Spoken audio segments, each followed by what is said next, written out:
નમસ્કાર દોસ્તો, આજે તો ભાઈ ભડકો થઈ ગયો ભારતીય જનતા પાર્ટીની અંદર. હે ગજબ ગજબ થઈ ગયું. ભારતીય જનતા પાર્ટીની અંદર ભડકો થઈ ગયો. કરજણ નગરપાલિકાની ચૂંટણીને લઈને સૌથી મોટા સમાચાર સામે આવ્યા છે. દોસ્તો, વિડીયોને વધુમાં વધુ શેર કરી દેજો, દરેક લોકો સુધી પહોંચવો પડે, ખાસ કરીને એમના અંધભક્તો સુધી, કારણ કે એમના અંધભક્તને જગાડવા ખૂબ જરૂરી છે.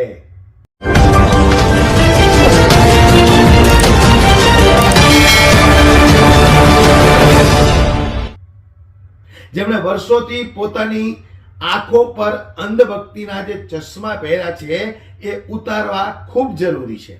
પણ આજે નહીં તો કાલે, કાલે નહીં તો પરમ દિવસે, પરમ દિવસે નહીં તો મહિના પછી, વર્ષ પછી આ ચશ્મા જરૂરથી ઉતરશે. અને નહીં ઉતરે તો આ જનતા એને ઉતારાવી દેશે. ત્યારે ભારતીય જનતા પાર્ટીની અંદર આજે ભડકો થયો. તમને લોકોને ખ્યાલ છે કે નહીં? તો હું જે તમને વિડીયો બતાવવાનો છું એ વિડીયો પૂરેપૂરો જોજો એટલે તમને પણ ખ્યાલ આવી જાય.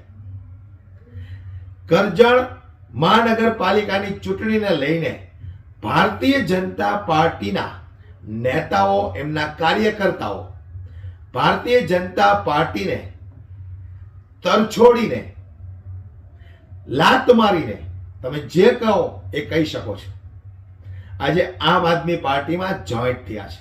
શું કામ? વર્ષોથી ભારતીય જનતા પાર્ટીના કામ કરતા આવ્યા છે, કરે છે, છતાં પણ ભારતીય જનતા પાર્ટીને છોડીને આમ આદમી પાર્ટીનો ખેસ પહેર્યો. એની પાછળનું કારણ શું હોઈ શકે? કંઈક ને કંઈક ભારતીય જનતા પાર્ટીના વ્યવહારને લઈને આ લોકો નારાજ થયા હોય એવું સ્પષ્ટ લાગે છે.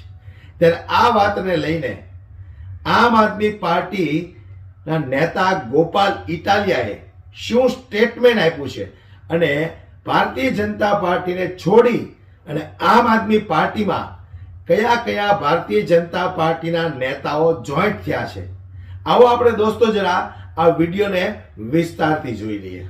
કરજણ નગરપાલિકાની ચૂંટણી જાહેર થયેલી છે અને આ ચૂંટણીમાં આજે ખૂબ એક ઐતિહાસિક દિવસ છે.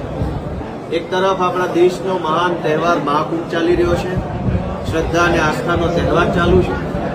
એક તરફ લોકશાહીનો સૌથી મોટો તહેવાર ચૂંટણી પણ ચાલુ છે.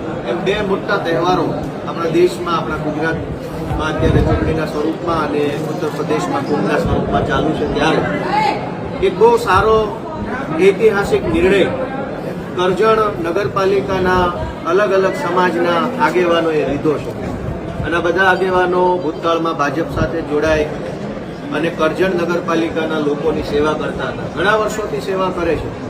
જ્યારે જ્યારે જેવી જેવી જરૂર જનતાને પડી એવી સેવા માટે તત્પર રહેલા હતા.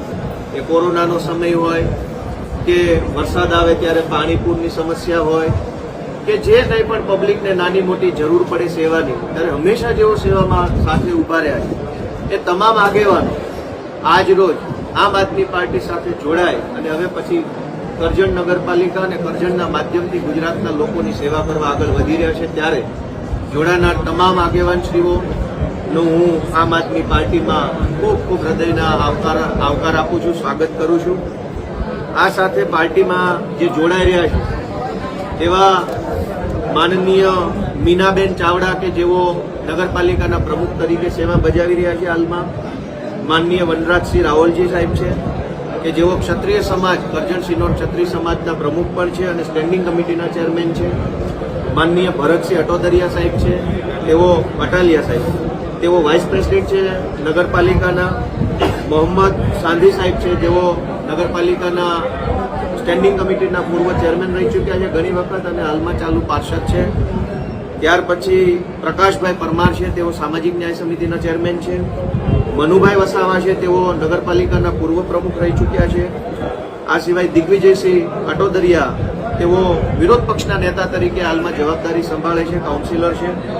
આ સિવાય મોહમ્મદ સૈયદ કે જેઓ ભાજપમાંથી માઇનોરિટી મોરચાના અધ્યક્ષ છે. આ સિવાય અન્ય કાઉન્સિલર, પાર્ષદો નગરપાલિકામાં ચૂંટાયેલા સૌ કે જેઓ રોહિત સરોજબેન છે, જમ્બુનિશા સૈયદ છે, પરવાડ દેવલબેન છે, ચૌહાણ અલ્પાબેન છે, ઠાકોર તૃપ્તિબેન છે, દીપમાલા કુમારી રણા છે, યુવરાજસિંહ રાવલજી છે, મોનાલિસાબેન રાઠોડ છે, ભૂપેન્દ્રભાઈ પરમાર છે, નીતાબેન પ્રાકડા છે, સુમિત્રાબેન સોલંકી, દુર્ગાબેન ભોઈ, સુનિલભાઈ વસાવા અને ધર્મિષ્ઠાબેન શર્મા સહિત ભાજપ સાથે સંકળાયેલા અનેક પદાધિકારીઓ, હોદ્દેદારો, ચૂંટાયેલા સભ્યો અને કરજણ નગરપાલિકાનું સારું ઈચ્છતા સૌ લોકો આજે આમ આદમી પાર્ટી સાથે જોડાયા છે. ફરીવાર હું એમનું સ્વાગત કરું છું. તો આજે નહીં તો કાલે અંધભક્તોની પણ આ જ હાલત થવાની છે. આ લોકો જાગૃત બન્યા છે, એમને દેખાયું કે કંઈ ને કંઈક ભ્રષ્ટાચાર થઈ રહ્યો છે, કંઈ ને કંઈક અન્યાય થઈ રહ્યો છે. અમે જે લોકો કામ કરી રહ્યા છીએ એ કામને આ લોકો ભારતીય જનતા પાર્ટીના અભિમાની નેતાઓ નજરઅંદાજ કરે છે. કંઈક એવા કારણો સામે આવ્યા હશે જેના કારણે આ ભારતીય જનતા પાર્ટી સાથે છેડો ફાડીને આમ આદમી પાર્ટીમાં જોડાયા. આમાં દરેક સમાજના આગેવાનો આમ આદમી પાર્ટીમાં જોડાયા છે. ત્યારે આપણે આશા કરીએ કે આવી જ રીતે ધીમે ધીમે દરેક લોકો જાગૃત બનતા જાય અને આ ઘમંડી, અભિમાની, ભ્રષ્ટાચારી ભારતીય જનતા પાર્ટીને વહેલી તકે ઓળખી લે, જેથી કરીને આવનારા સમયમાં આપણા બાળકો આપણને દોષ ના આપે કે અત્યાર સુધી તમે લોકોએ શું કર્યું. આ ભારતીય જનતા પાર્ટીને તમે ન ઓળખી શક્યા, એના કારણે અમારા ભવિષ્ય અંધકારમાં છે. વિડીયોમાં બસ આટલું જ, પરંતુ આ વિડીયો બાબતે તમારું શું કહેવું છે મને કોમેન્ટ બોક્સમાં દોસ્તો કોમેન્ટ કરીને ચોક્કસથી જણાવજો. અને વિડીયોને વધુમાં વધુ શેર કરી દરેક લોકો સુધી પહોંચાડવાની જવાબદારી પણ તમારી છે. ખાસ કરીને એવા અંધભક્ત પાસે આ વિડીયો પહોંચાડો કે જેમણે વર્ષોથી અંધભક્તિના ચશ્મા પહેર્યા છે, એ ચશ્મા ઉતારવા માટે તૈયાર નથી.